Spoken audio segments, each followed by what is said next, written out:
El hermano, esto el fin? Sorry, had to.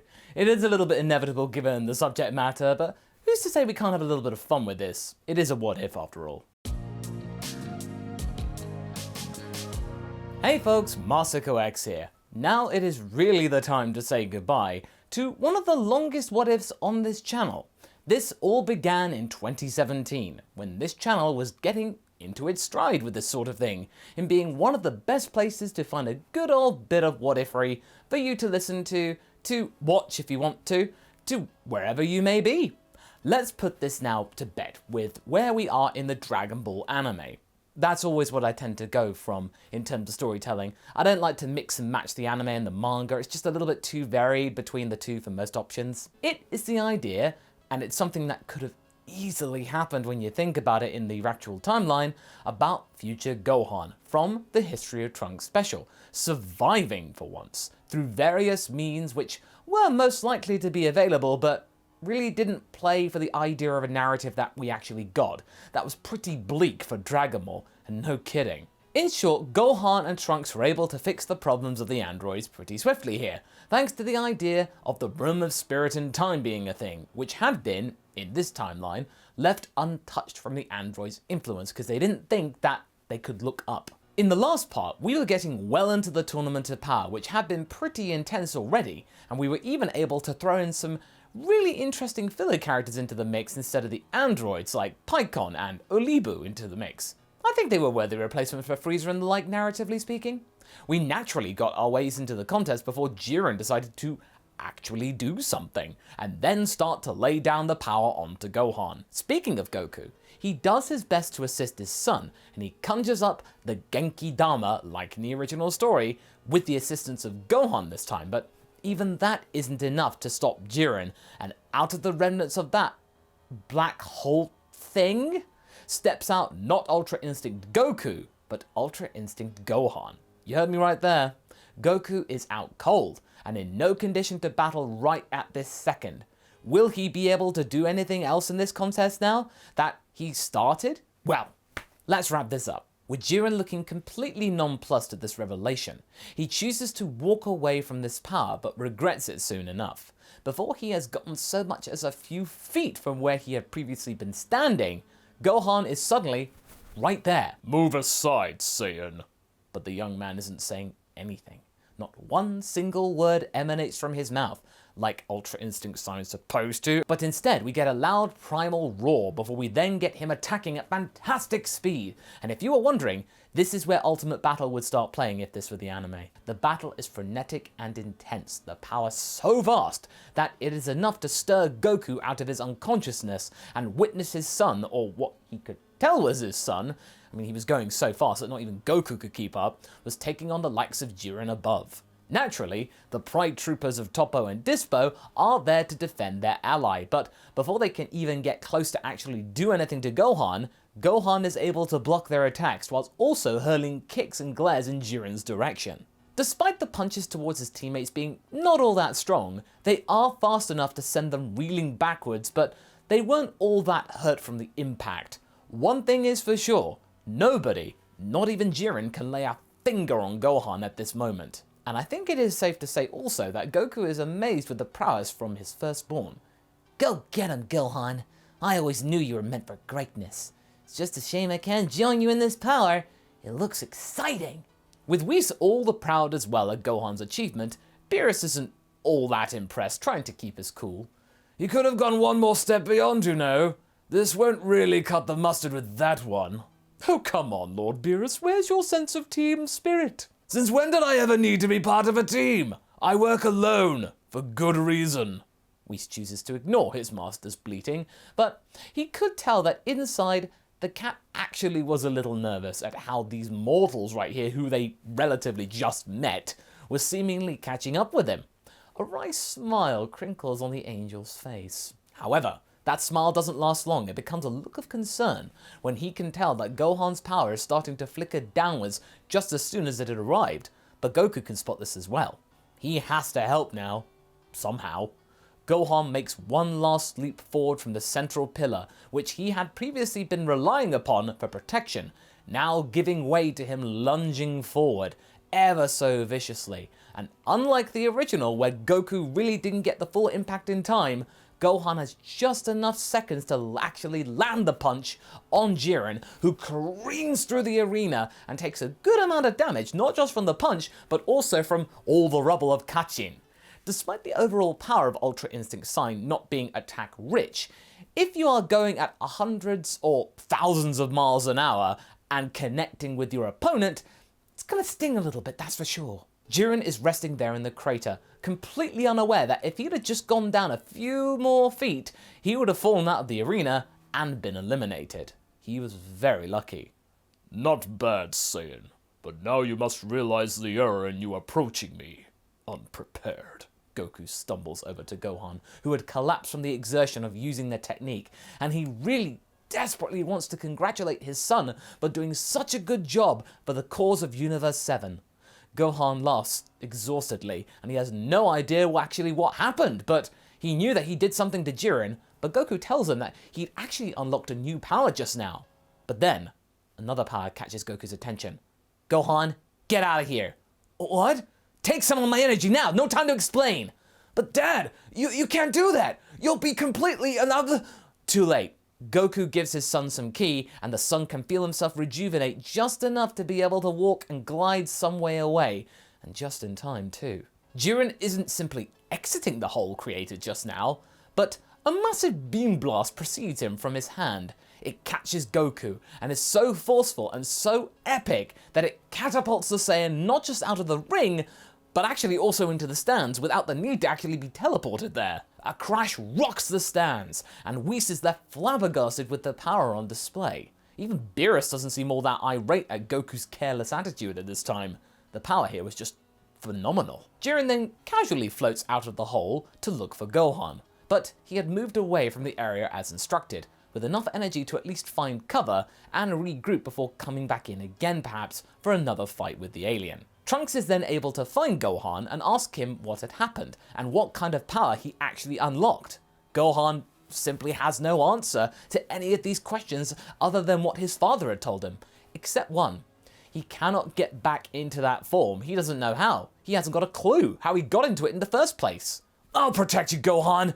Nobody will get past me until you're ready to fight again. Trunks, you can't sit out just for me. You need to help keep the rest of the team in the fight. I'll be fine. Go and help the others. But Gohan, go! With a reluctant sigh, Trunks goes back into the fight, with Gohan resting up as much as he can, restoring more of his energy. He is able to do so more calmly in this timeline for two reasons. First, he had not been the main instigator for this tournament for many of the fighters, and Goku's defeat right now was a major boon for all of the other GODs and realms. And secondly, Goku had given him a lot of energy, surprisingly. More energy than Frieza gave Goku in the original story, which meant that he had a higher base from which to recover.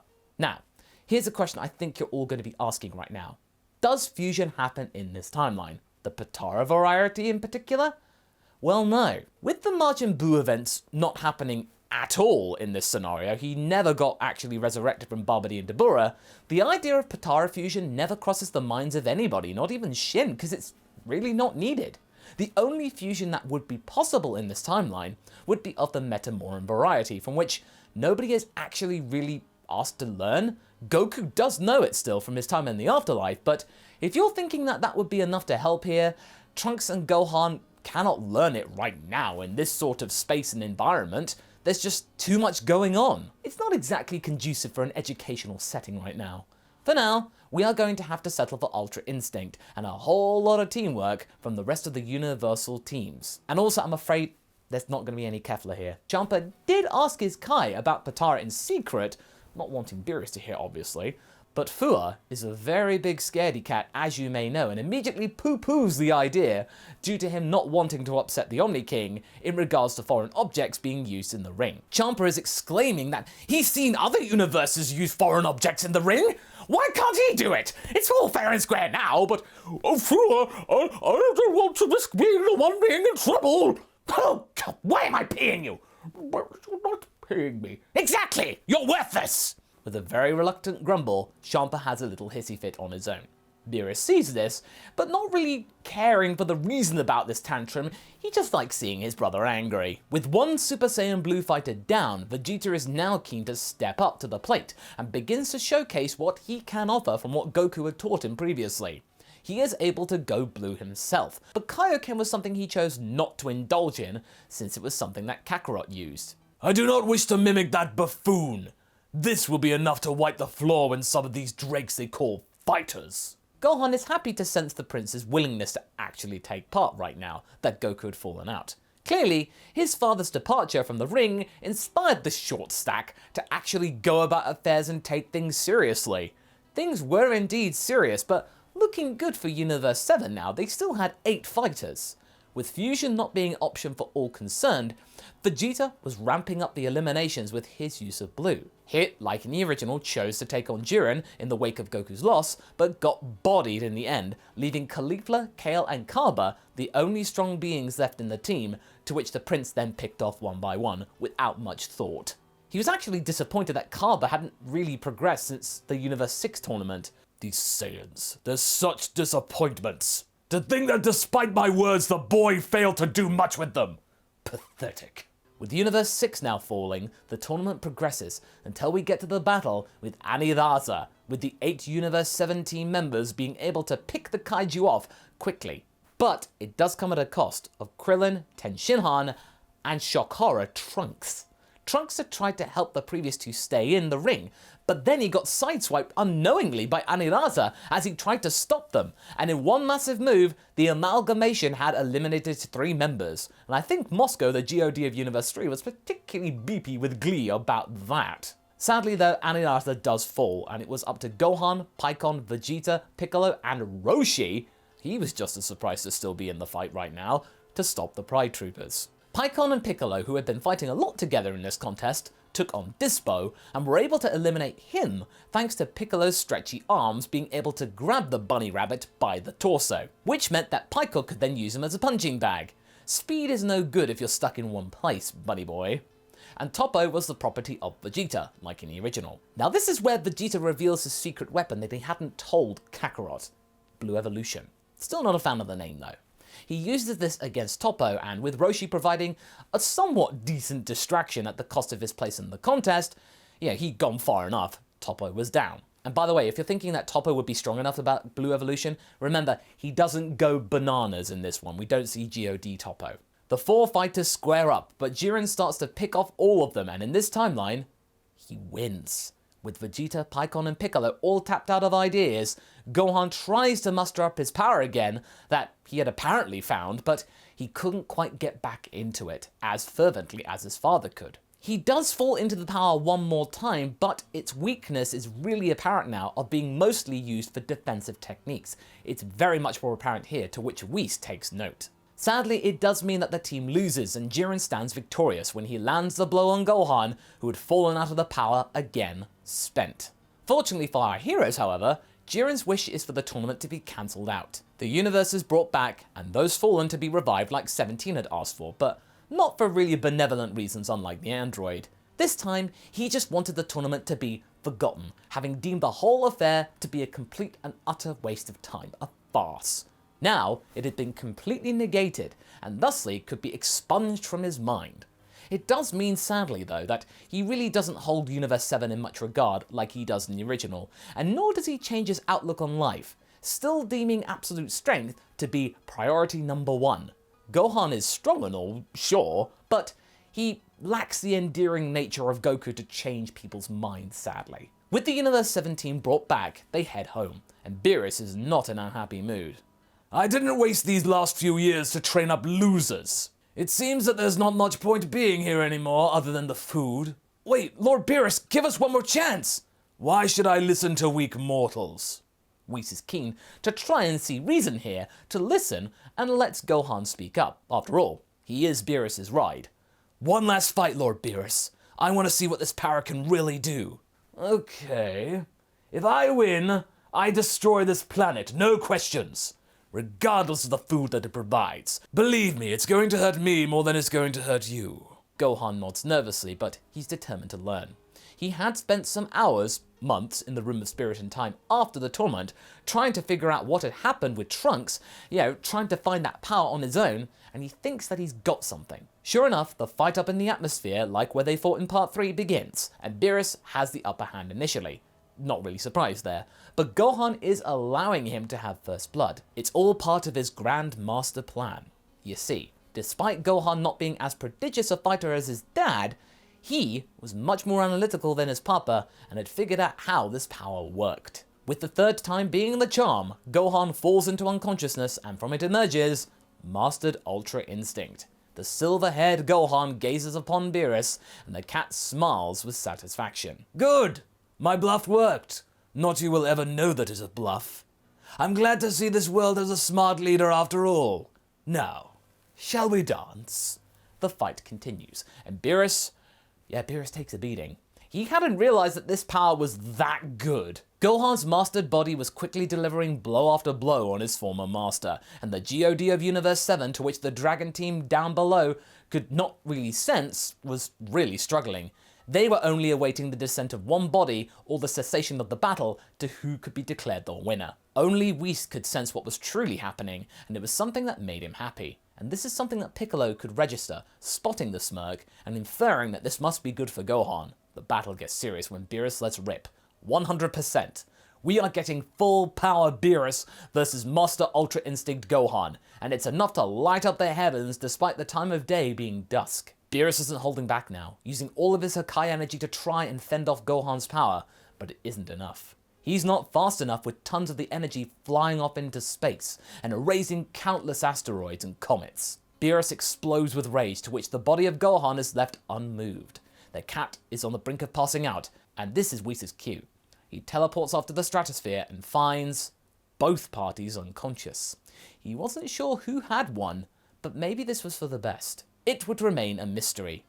He could call the shots, and it was better that Beerus' power was kept in line for the future. The Dragon team didn't have to know. He takes Gohan back down and tells the gang that despite the tremendous power on display, Beerus had still won, but was pleased with the battle. He was satisfied, pleased enough to save this world for now. He will come back for some food in time once he'd woken up from his nap. When the two deities head back, Beerus wakes up and thanks Whis for keeping the illusion of his strength in place. It seems that I can't rest as much as I would like to anymore. It's time to get serious. Whis smiles. My. I thought I'd never hear those words coming out from you again. They fly away, the future looking much, much stronger. And that's where we end. So what do you folks think? Is this a good ending? An open one with the chance for greater powers to occur? Leave a comment below and let's get this discussion going. And I shall see you in the next video. Catch you later!